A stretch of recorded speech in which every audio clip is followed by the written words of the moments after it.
Hello, we'd like to welcome everyone to the Black Inventors Series, sponsored by the Multimedia Resource Training Institute and the Pan-African Technical Association, PATA, and also the professionals of the Pacific Northwest.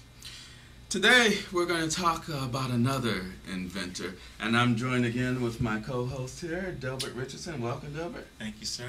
Thank you. Good. We're going to talk about a time of history where there was Africans that were brought over from Africa and they were enslaved. And they were brought over because originally Christopher Columbus sailed over here to this region in 1492. He was looking for the East Indies and he sailed west to get there, and he came upon an island. And they named that island Hispaniola, or Little Spain. And there are a group of Indians, or Native Americans, or First Nations people, as I should call them. And they were called the Arawaks.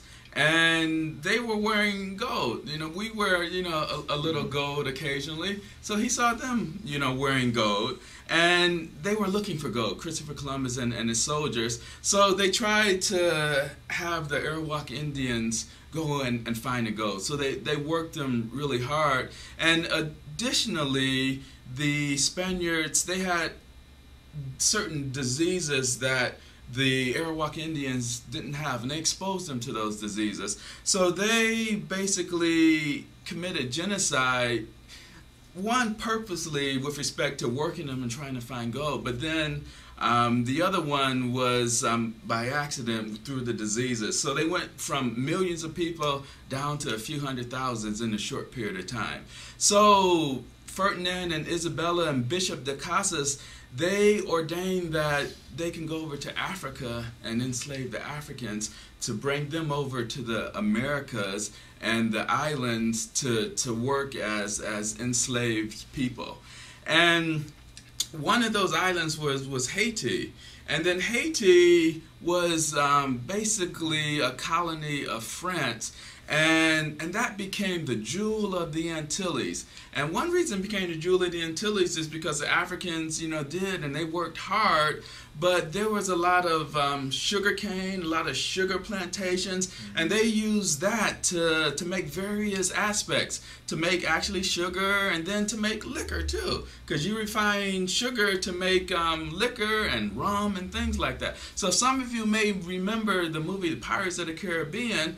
That was based upon a little island just near Haiti called Tortuga, and that was an actual island, and that movie was based upon that. But that area and those islands were so rich that the pirates would, take those ships and then they would rob those ships because that material was being used and was sold all over the world. And the next inventor that we're going to talk about has to do with sugar. And tell us the name and this inventor that we're talking about. Wow. Before I talk about Mr. Norbert Rilieux, I would love to talk a little bit about what Mr. Yaw just spoke about enslavement, Christopher Columbus, the Americas. I think one of the truths that's not told quite a bit about that journey is that when we hear about the Americas, we usually think about North and South America. But the way that the world was pretty much seen, Hispaniola was part of the Americas. It wasn't North America. That's the piece that's so important. Equally important is the Native Americans that were here had no reason to believe that Christopher Columbus guys had an ulterior motive for coming to the Americas.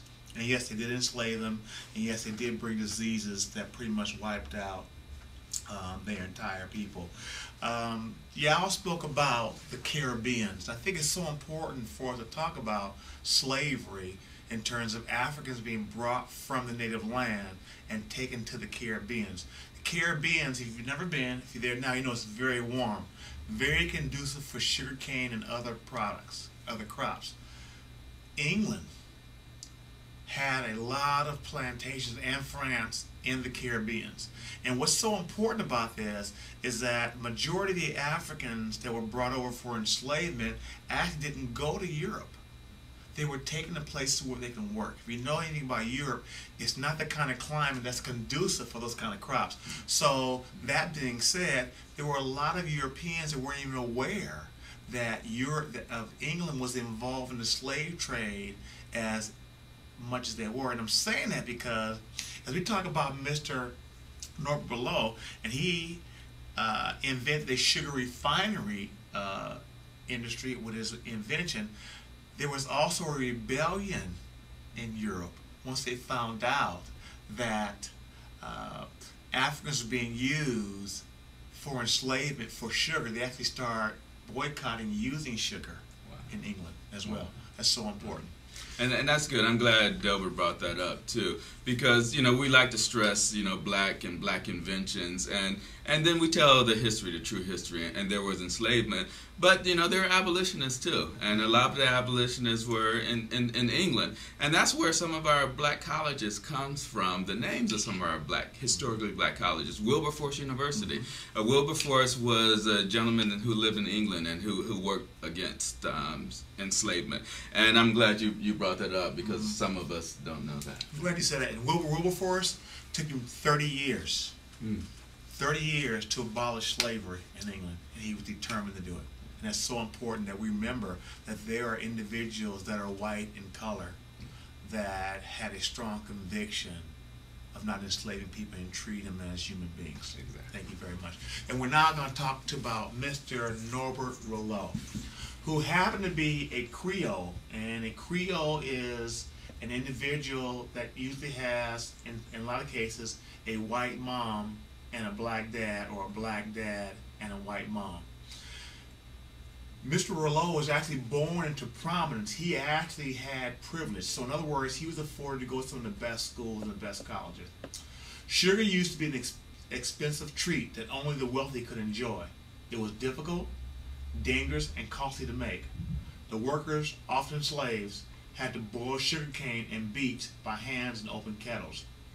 Then, in the 1840s, Norbert Rilieux introduced a new sugar refining process. He built a machine that made sugar automatically.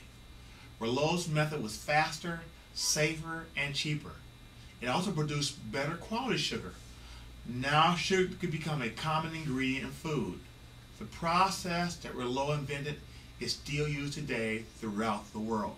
So Rilieux transformed liquid cane sugar into granulated sugar. And I think it's important that we also note that the process that was used in the Caribbean to transform the cane into liquid was extremely dangerous, and a lot of Africans perished as a result of that process.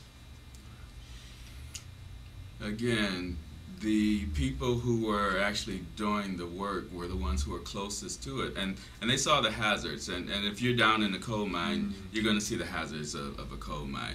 If you're working sawing something off, or in a sawmill or a cotton mill, you're going to see the hazards of that, and you're going to see your friends, and your friends may get hurt, they may get killed. So then that kind of motivates you to strive to come up with a safer way, a way that is better. So this is what our inventor that we're talking about this section, this is what he did. And so now you look around the world and you see things that are around the world that you can improve on, and you try to improve on those things too.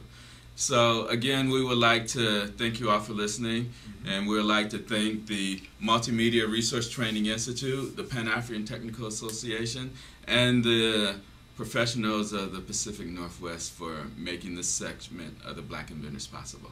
Thank you all. Thank you very much.